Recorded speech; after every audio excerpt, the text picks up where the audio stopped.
दोस्तों, भारत में दो ऐसे राजा हुए हैं जिनका नाम दुनिया के सबसे महान नायकों में लिया जाता है, अकबर और महाराणा प्रताप। ये दो ऐसे शख्स हैं जिनकी आपस में कभी नहीं बनी। भले ही मुगल और राजपूत एक वक्त पर एक साथ आए हों, लेकिन ये दोनों कभी एक दूसरे के करीब नहीं आए। अगर ये दोनों एक साथ होते तो शायद आज दुनिया की तस्वीर कुछ और ही होती, लेकिन ये हमेशा ही एक दूसरे के दुश्मन बने रहे। इन दोनों को ही बहुत महान माना जाता है। कोई अकबर को महान कहता है तो कोई महाराणा प्रताप को। तो चलिए आज जानते हैं कि इन दोनों में से कौन था ज्यादा महान। दोस्तों, सबसे पहले बात करते हैं अकबर की। अकबर का जन्म 15 अक्टूबर 1542 ईस्वी में अमरकोट में हुआ। अकबर का जन्म पूर्णिमा के दिन हुआ था, इसलिए उनका नाम बदरुद्दीन मोहम्मद अकबर रखा गया था। दोस्तों, अकबर पहला मुगल था जो हिंदुस्तान में पैदा हुआ। आपको बता दें, अकबर हमेशा से हर धर्म के लोगों को महत्व देता था। शायद उसकी वजह थी उसकी परवरिश, जो कि ऐसे माहौल में हुई थी। आपको बता दें कि अकबर का जन्म भी एक हिंदू के घर में हुआ था। अकबर का राज्याभिषेक 14 फरवरी 1556 ईस्वी को पंजाब के कल्लौर में हुआ था। आपको बता दें कि बैरम खान 1556 से 1560 ईस्वी तक अकबर का संरक्षक रहा।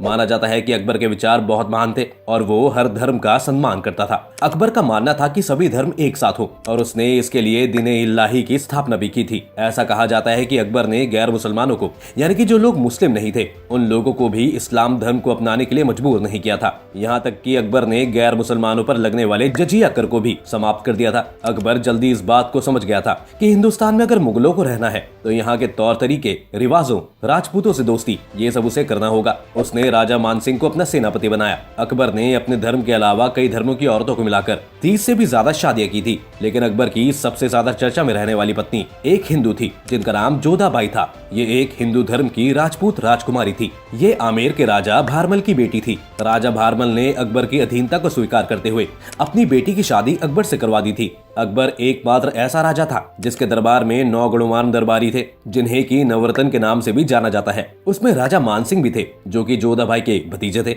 इसके साथ ही अकबर के दरबार में तानसेन, बीरबल जैसे लोग भी थे जिनकी कलाओं और उनके किस्से कहानियां आज भी सुनने और पढ़ने को मिलती हैं। कहा जाता है कि बीरबल और तानसेन भी पहले हिंदू थे, लेकिन बाद में उन्होंने इस्लाम को अपना लिया था। हालांकि अकबर महान था, लेकिन मुगलों की रणनीति के मुताबिक वो भी हमेशा से अपने राज्य का विस्तार करना चाहता था और इसलिए उसने कई राजपूत योद्धाओं से युद्ध किया। वहीं कुछ राजपूत राजाओं ने अकबर की अधीनता स्वीकार कर ली थी और उन्हीं में से एक थे राजा भारमल, जिन्होंने अपनी बेटी जोधाबाई की शादी अकबर से करवा दी थी। लेकिन इन्हीं राजाओं में एक थे महाराणा प्रताप, जिन्होंने कभी अकबर के आगे घुटने टेकना मंजूर नहीं किया और न ही कभी हार मानी। यहाँ तक कि वो बाकी राजाओं को भी मुगलों के सामने यही करने की सलाह देते थे। दोस्तों, महाराणा प्रताप का जन्म 9 मई 1540 ईस्वी को राजस्थान के कुंभलगढ़ दुर्ग में हुआ था।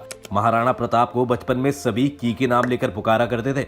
आपको बता दें कि महाराणा प्रताप का राज्याभिषेक गोंगुदा में हुआ था। दरअसल महाराणा प्रताप के पिता उदय सिंह का अपनी एक रानी के साथ ज्यादा लगाव था, इसीलिए उन्होंने अपनी पसंदीदा रानी भटियानी रानी के बेटे को गद्दी दे दी, जबकि इस गद्दी के हकदार बड़े होने के कारण महाराणा प्रताप थे, जबकि जनता भी हमेशा से ही महाराणा प्रताप को ही पसंद करती थी। ऐसे में दोनों भाइयों के बीच बहुत मनमुटाव हो गया था और दोस्तों, यही मनमुटाव आगे जाकर ऐतिहासिक युद्ध हल्दी घाटी की वजह बना था। दरअसल 28 फरवरी 1972 को उदय सिंह की मृत्यु हो गई थी। उस समय राजवंशों में यह परंपरा थी कि राजा का सबसे बड़ा बेटा सुरक्षा कारणों से अपने पिता के अंतिम संस्कार में भाग नहीं लेता था। महाराणा प्रताप भी अपने पिता के अंतिम संस्कार में नहीं गए, लेकिन उस अंतिम संस्कार से उदय सिंह का एक और बेटा गायब था और वो था भटियानी रानी का बेटा जगमाल सिंह। ग्वालियर के राम सिंह और महाराणा प्रताप के नाना आखिराज सोनगरा को पता चला कि जगमाल महल में है और उनके अभिषेक की तैयारी चल रही है। दोनों राजमहल पहुंचे और जगमाल को गद्दी से हटा दिया। महाराणा प्रताप का राज्याभिषेक कराया गया, लेकिन तब तक जगमल सिंह नाराज होकर बादशाह अकबर के पास चला गया और बादशाह ने उसको जहाजपुर का इलाका जागीर में प्रदान कर अपने पक्ष में कर लिया। इसके बाद बादशाह ने जगमल सिंह को सिरोही राज्य का आधा राज्य दे दिया। वहीं उन दिनों अकबर में अपने शासन क्षेत्र को बढ़ाने के लिए राजपूत क्षेत्रों पर अपना कब्जा कायम करने की योजना बना रहा था। अकबर उस समय काफी शक्तिशाली शासक बनकर उभर रहा था, जिस कारण राजस्थान में लगभग कई राज्यों ने मुगल वंश को स्वीकार कर लिया था। इस दौरान अकबर लगभग कई सालों तक महाराणा प्रताप को मुगल वंश स्वीकार करने के लिए पत्र या चिट्ठी भेजता रहा, लेकिन महाराणा प्रताप को मुगलों के सामने घुटने टेकना कभी मंजूर नहीं था। अकबर ने कहा कि वह बाकी राजपूत राजाओं की तरह उनके गुलाम बनकर जागीरदार के रूप में उनके लिए काम करते रहे, लेकिन महाराणा प्रताप को गुलामी पसंद नहीं थी और वो नहीं चाहते थे कि मेवाड़ किसी मुगल के हाथ लगे, इसलिए उन्होंने अकबर के दूतों को साफ मना कर दिया। 1972 के बाद 4 साल तक अकबर प्रताप के पास दूतों को भेजता कि वह गुलामी स्वीकार कर लें, लेकिन प्रताप ने नहीं की। अकबर ने महाराणा प्रताप के पास जलाल खान कोरची, कुंवर मान सिंह, भगवान दास, टोडरमल को 4 बार भेजा, लेकिन महाराणा प्रताप ने इनमें से किसी की भी बात नहीं सुनी। और जब आखिर तक भी जब महाराणा प्रताप नहीं माने तो आखिर में अकबर ने युद्ध करने की ठानी। और इस युद्ध को इतिहास के पन्नों पर अच्छी खासी जगह मिली, क्योंकि ये युद्ध इतिहास के 2 महान शासकों के बीच था जो कभी एक दूसरे के साथ नहीं आए। लेकिन दोस्तों, अगर ये दोनों एक साथ आते तो शायद हिंदुस्तान की तकदीर कुछ और ही हो सकती थी। जब अकबर अपनी हर तरकीब से नाकाम हो गया, तब अकबर ने भी आखिरकार महाराणा प्रताप से युद्ध करने की ठानी। इसलिए 18 जून 1576 को दोनों राजाओं की सेना के बीच भयंकर युद्ध हुआ। महाराणा प्रताप ने शक्तिशाली मुगल बादशाह अकबर की 85,000 सैनिकों वाली बड़ी सेना के सामने अपने 20,000 सैनिक के साथ युद्ध किया था। इतिहासकारों के मुताबिक उस समय बहुत से राजपूत राजाओं ने महाराणा प्रताप का साथ न देकर अकबर का साथ दिया, क्योंकि अकबर के पास बहुत बड़ी और ताकतवर सेना थी। भले ही इस युद्ध में प्रताप की सेना बहुत कम थी, लेकिन फिर भी उन्होंने अकबर की सेना का डटकर सामना किया था। यहाँ तक कि प्रताप के घोड़े ने भी उनका खूब साथ दिया था। चेतक की ताकत का पता इस बात से लगाया जा सकता था कि उसके मुंह के आगे हाथी की सूंड लगाई जाती थी। जब मुगल सेना महाराणा प्रताप के पीछे लगी थी, तब चेतक प्रताप को अपनी पीठ पे लिए 26 फीट से उस नाले को पार कर गया था, जिसे मुगल कभी पार नहीं कर सके। हालांकि उस युद्ध का कोई नतीजा नहीं निकला था और ना तो अकबर की सेना जीती और ना ही महाराणा प्रताप की। इस युद्ध के बाद महाराणा प्रताप बहुत बुरी तरह घायल हो गए थे।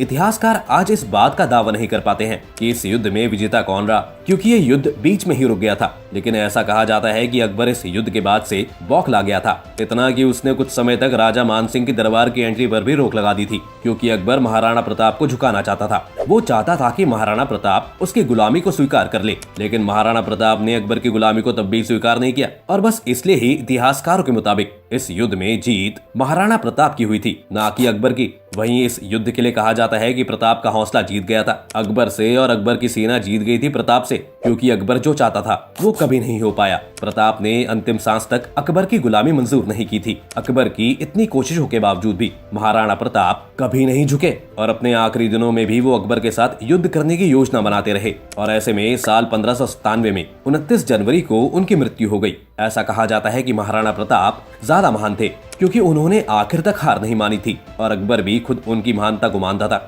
और जब अकबर को उनके मरने की खबर मिली थी तो अकबर भी रो पड़ा था। उसकी जिंदगी में महाराणा प्रताप इकलौते ऐसे शख्स थे जिनको झुकाने के लिए अकबर ने एड़ी चोटी का जोर लगा दिया था, लेकिन उन्होंने कभी हार नहीं मानी थी। दोस्तों, क्या लगता है आपको कि अकबर और महाराणा प्रताप में से कौन ज्यादा महान था? अपने विचार हमें कमेंट सेक्शन में जरूर बताएं। अगर आपको ये वीडियो पसंद आई हो तो वीडियो को लाइक और शेयर जरूर करें। साथ ही अगर आप चैनल पर नए हैं तो इसे सब्सक्राइब करना और बेल आइकन दबाना ना भूलें।